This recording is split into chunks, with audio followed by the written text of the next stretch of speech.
Mesdames, Messieurs, bonsoir. Fils d'une femme d'affaires et d'un capitaine de la douane à la retraite, M. Jean-Marc Abeoussi est ingénieur en IT, c'est-à-dire ingénieur en informatique. Il est consultant, génie logiciel et cybersécurité. Abeoussi est le leader du mouvement Génération Peuple et Solidaire en Afrique du Sud. Ce parti appartient au président Soro Guillaume, qui est ex-président de l'Assemblée nationale et ex-premier ministre. Bonsoir, Jean-Marc Abeoussi. Bonsoir, M. Kéhi. Merci de me recevoir. Nous sommes ravis de vous recevoir. Bienvenue sur notre chaîne Web TV appelée AST TV. Aujourd'hui, nous avons beaucoup de questions à échanger avec vous sur les activités et les problèmes socio-économiques de la Côte d'Ivoire. Je suis à votre disposition. Notre première question est de savoir pourquoi ce grand divorce entre Guillaume Soro et Bafouri, votre leader, disons votre président, et son excellence Dramane Ouattara. Merci pour la question. Avant de répondre à votre question, je voulais présenter le GPS. Le GPS est un mouvement politique. Ce n'est pas un parti politique, c'est un mouvement politique. On a dirigé et créé par notre leader générationnel, Soro Bafouri. Vous devez savoir qu'avec le GPS, c'est un parapluie où en dessous nous avons des différents partis. Et ce qui est important au GPS, c'est la méthode. Et pour nous qui sommes au GPS, ce qui nous a frappé, c'est la méthode dans laquelle le GPS travaille. Le GPS a aussi un parti qui est très agile, très flexible.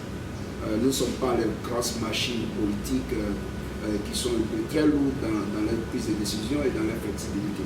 Et vous êtes sans ignorer que la flexibilité toujours donne un pas d'avance sur tout ce qui est rigide. Voilà, donc pour présenter le mouvement, c'est ça aussi le GPS. Oui, maintenant vous voulez savoir pourquoi ce grand divorce. En même temps, j'aborde votre question. Vous parlez de divorce, mais je voulais en même temps, avant de dire que, vous savez, Martin Luther King a une cotation qui dit la même force qui nous unit avec amis doit nous animer pour nous séparer de nos amis quand ils ne sont pas dans le train. Ceci étant, ça veut dire que... C'est-à-dire que le président son excellence Alassane Ouattara n'est pas dans le train, c'est ce que vous voulez dire. Bon, ça y va de soi. Parce que, vous savez, le président Soro Guillaume est un homme de principe. Il s'est battu pour l'exclusion, contre l'exclusion. Il s'est battu contre l'exclusion hier et il se bat aujourd'hui contre l'exclusion. L'exclusion n'a pas de visage. Donc, au moment où il a vu que M. Ouattara, le président Ouattara, débordait, il a décidé de prendre ses responsabilités et vous le savez,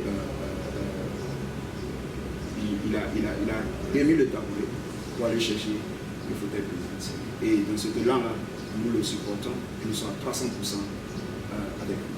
Okay, merci, mais quelles sont les motivations à vouloir faire une alliance avec l'opposition que vous avez rejeté dès lors? Bon, rejeter c'est un peu trop fort. Soro Guillaume a été le premier à appeler à la libération des prisonniers politiques. Il a été le premier à demander pardon. Il a été le premier encore en tant que président de l'Assemblée nationale à ce qu'on engage une réconciliation après. Donc c'est un peu trop fort de dire qu'on a rejeté. Mais ce qui est important de savoir, c'est que il est important de s'unir en tant que fils de la Côte d'Ivoire pour dire non à cette dictature et sa forfaiture du Ouattara. Voilà. Donc c'est une union sacrée et vous êtes peut-être bien informé, comme moi, pour savoir qu'il a fait un appel depuis Paris qui a été suivi et vous avez vu les résultats du 10 octobre au stade Félix Faure. Oui, mais quand on analyse, on voit qu'il y a une fracture sociale en Côte d'Ivoire et dans la sous-région. Soro n'est pas responsable de toutes ces pratiques asociales. Donnez-moi quelqu'un qui n'est pas responsable. Donnez-moi un seul leader politique qui n'est pas responsable. Alors moi, je crois qu'on doit essayer d'avancer parce que Vous me dites, est-ce qu'il n'est pas responsable de tous les leaders politiques de la Côte d'Ivoire sur ça? Et d'ailleurs, Soro est le premier qui a officiellement, le premier, je dis bien, le premier leader politique qui a demandé pardon au peuple congolais. Alors, donc, je crois qu'il a assumé sa part de responsabilité et en ce sens, il a demandé pardon à la Côte d'Ivoire. Vous savez, le pardon est un peu plus pour celui qui lui donne que celui qui lui donne. Voilà. Mais ce qu'on voulait savoir, est-ce que le pardon de Soro, qu'il prend depuis beaucoup de temps, beaucoup de mois, est-ce que ce pardon est largement sincère? Le pardon est sincère parce qu'il n'y a pas de mot pardon sincère, pardon non sincère. Le pardon, c'est le pardon. Et mon père disait tantôt qu'il n'y a pas plus grand que le pardon. Donc je me dis que le pardon est très sincère. Et si vous avez la mémoire fraîche, vous verrez que Soro Guillaume a demandé 7 fois pardon. 7 fois pardon, je dis bien 7 fois, depuis 2007. Alors, même les livres saints disent qu'on doit demander pardon 7 fois 70 fois. Alors, si lui l'a fait 7 fois, j'invite la classe politique à faire les 70 fois et nous serons réconciliés. Ok, donc quelles sont vos recommandations, vos suggestions pour l'élection apaisée en 2020, le 31 octobre? Les réclamations ont été dites par l'opposition. C'est des élections inclusives, apaisées et crédibles. Vous savez, ces mots-là, les gens pensent que c'est des mots très légers. Mais... Donc vous pensez que les élections ne sont pas inclusives? Oui, j'en arrivais. Allez-y. Inclusive, ça veut dire qu'il faut que tous ceux qui ont été rejetés soient acceptés. En l'occurrence, la candidature de Guillaume Soro, la candidature du président Babo, la candidature de Légoudé, Charles, tout cela soit intégré. Ça, c'est l'inclusivité. Il faut que cette élection accepte tout le fils de la Côte d'Ivoire. Mais quand j'en viens avec la crédibilité, c'est une CEI qui doit être juste dans son approche, qui doit faire le travail comme se doit. Monsieur Kei, comprenez que si par exemple le Conseil constitutionnel est un enseignant, sur 44 candidats, vous avez 4 qui sont retenus. C'est un échec. Ce sont les blocs qui n'ont pas vous me dites qu'il y a 44 Ivoiriens qui ne sont pas capables d'être candidats. C'est ce que vous me dites. Je ne crois pas. Mais je viens à la crédibilité. La CEI nous dit qu'il y a 3% d'erreurs, ça peut y aller. Mais on vous donne l'exercice de faire 100%. Vous nous dites qu'il y a 3% d'erreurs. C'est un échec. Donc, c'est ça aussi, la transparence dans les élections. Il faut que cette CEI soit réformée de sorte à ce qu'on ait des élections transparentes et que le vote des Ivoiriens reflète leur choix. Oui, mais on doit savoir aussi que votre leader, son Excellence Soro Guillaume, a été condamné à 20 ans d'emprisonnement par la justice ivoirienne. Quelle analyse portez-vous sur cette accession? Les 20 ans, ça ne nous choque pas parce qu'il y a un club de 20 ans qui s'est créé. Si vous ne le savez pas, il y a un club de politiciens ivoiriens qui ont 20 ans. En l'occurrence, le président Soro Guillaume, Mme Babo, Légoudé Charles. Ils ont créé un club parce que je crois que le pouvoir en place distribue les 20 ans comme il le faut. Mais c'est plus politique. Et je crois que l'objectif de cette condamnation, c'était de trouver un justificatif pour l'éliminer de la concurrence politique et des élections de 2020. Mais malheureusement pour eux, ils ont fait échec parce que la Cour africaine les a déboutés. Et la Cour africaine demande qu'ils réinsèrent nos leaders générationnels sur le Guillaume. Et je crois que s'ils sont dans le droit, si la Côte d'Ivoire est un état de droit, ils doivent le faire. Oui, mais ce qu'on devait savoir aussi, vous devez apporter aussi votre... On voulait savoir de façon simple pourquoi l'exil de Soro Guillaume a été porté sur la France. Alors qu'il y a plusieurs pays comme les pays de l'Union européenne sont vastes. Pourquoi forcément c'est la France que vous choisissez? Il y a des supports là-bas, il y a des soutiens politiques, il y a des connaissances, des lobbying, des multinationales qui le soutiennent en Saoudie peut-être. Pourquoi ce choix en France? Vous savez, après, quand Soro Guillaume a décidé de revenir en Côte d'Ivoire et que après tout la toutes les forfaitures que Ouattara a mis en place pour l'empêcher de revenir. Il a dû atterrir en catimini en Espagne. Et cela dit, vous savez que la Côte d'Ivoire a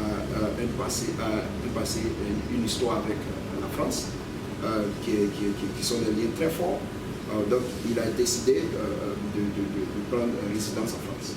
Mais ce qui est important, je crois que c'est plus un truc par défaut que politique. Et en addition, vous devez comprendre qu'il n'y a pas un président en Côte d'Ivoire qui n'a pas fait l'exil en France. Vous pouvez les nommer. La plupart de ces présidents que la Côte d'Ivoire a connus ont fait l'exil en France.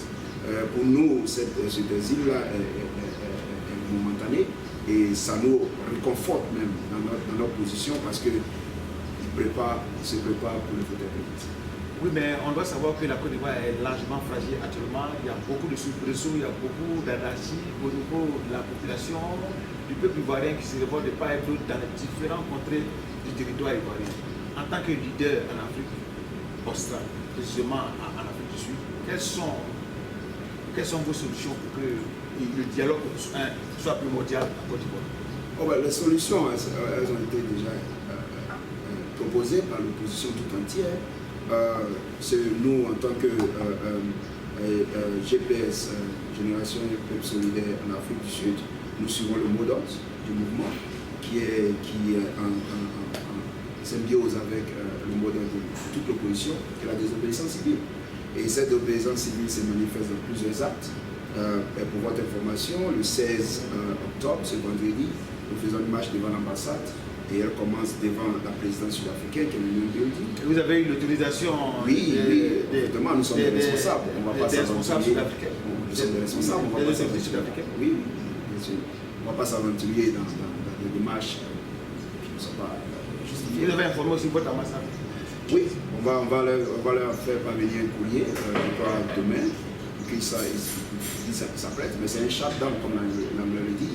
Nous allons faire un sitting devant cette ambassade pour démontrer, pour d'abord appliquer la désobéissance civile et pour dire que nous ne sommes pas prêts pour le troisième mandat et non au troisième mandat de manière générale en Afrique. Oui, mais le nouvel ambassadeur, là, il va tomber sur un dossier chaud comme ça. Est-ce que vous ne pouvez pas que c'est une manière de déstabiliser déjà sa fonction à l'Afrique du Sud? Moi, ce n'est pas personnel, je suis désolé. M. Kone Zakaria, Excellence, M. Kone Zakaria, est un grand frère à qui je le respecte. On a communiqué, j'ai même félicité pour sa nomination. Pour moi, c'est quelque chose de bon, mais ce n'est pas personnel. Et j'ai toujours dit qu'il faut savoir faire la différence entre la fraternité et la politique. Pour nous, ici, il s'agit de dire non au troisième mandat, à moins qu'ils ne savent pas faire la différence. Mais nous, au GPS, c'est un peu faire la politique autrement. C'est ça aussi, faire la politique autrement. Faire la différence entre la fraternité et la politique. Mais pour nous, ce qui est important de faire savoir, c'est qu'au plan national, en Afrique du Sud, après tous les courriers que nous avons envoyés au parti au pouvoir, l'ANC, le parti d'opposition IFF, c'était venu pour nous, au moment, de faire une marche pour que l'opinion nationale sache que, ici en Afrique du Sud, les Ivoiriens, comme partout dans le monde, ne sont pas prêts pour un troisième mandat. Oui, bon, on voulait savoir aussi l'intégration du mouvement Génération et Peuple Solidaire en Afrique du Sud. Quelles sont vos relations avec les autres entités politiques sud-africaines et aussi ivoiriennes? Le GPS, vous pouvez dire, mène la résistance ici. Le GPS mène la résistance ici. Et pour moi, c'est un plaisir. On a eu plusieurs réunions avec tous les partis d'opposition. D'ailleurs, cette marche-là, c'est de tous les partis politiques. Et cette même marche aussi est pour la société civile. Tout Ivoirien qui veut s'y imprégner, qui est concerné qui veut dire non au troisième mandat de Ouattara, peut venir et jouer sa partition. C'est ça aussi la désobéissance civile. Nous ne reconnaissons plus ces institutions qui sont là, et c'est pour ça que nous disons non. Et vous savez, quand un homme n'est pas d'accord, il dit non. Voilà. Donc ici, notre intégration en marche, et la marche est une preuve de cette intégration au niveau de la communauté. Pour vous dire, actuellement, nos équipes sont à pied d'œuvre pour la réussite de cette marche-là, et ça a été pour nous, une grosse tâche, mais ne vous en faites pas, nous allons l'accomplir sans embâche. Ouais. Que propose le GPS dans son programme de gouvernement par rapport aux élections? Quand on sera au pouvoir, qu'est-ce que vous proposez aux Ivoiriens pour passer les difficultés, pour passer les plaies de la fracture sociale en Côte d'Ivoire?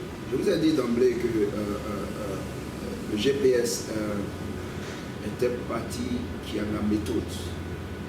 Si vous avez bien suivi notre méthodologie, il y a eu plusieurs séances, même sur Facebook, de Pouakeli pour s'imprégner de ce que pensent les Ivoiriens et de sorte à ce qu'ils ajoutent leur contribution à notre projet. Il y a eu plusieurs thématiques et chacun a contribué à améliorer ces différentes thématiques.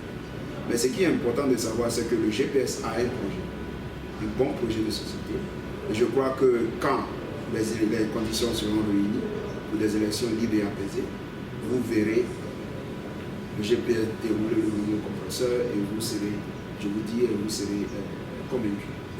Quels sont les projets lointains et immédiats du GPS pour le bonheur des Ivoiriens, tant à l'extérieur qu'à l'intérieur?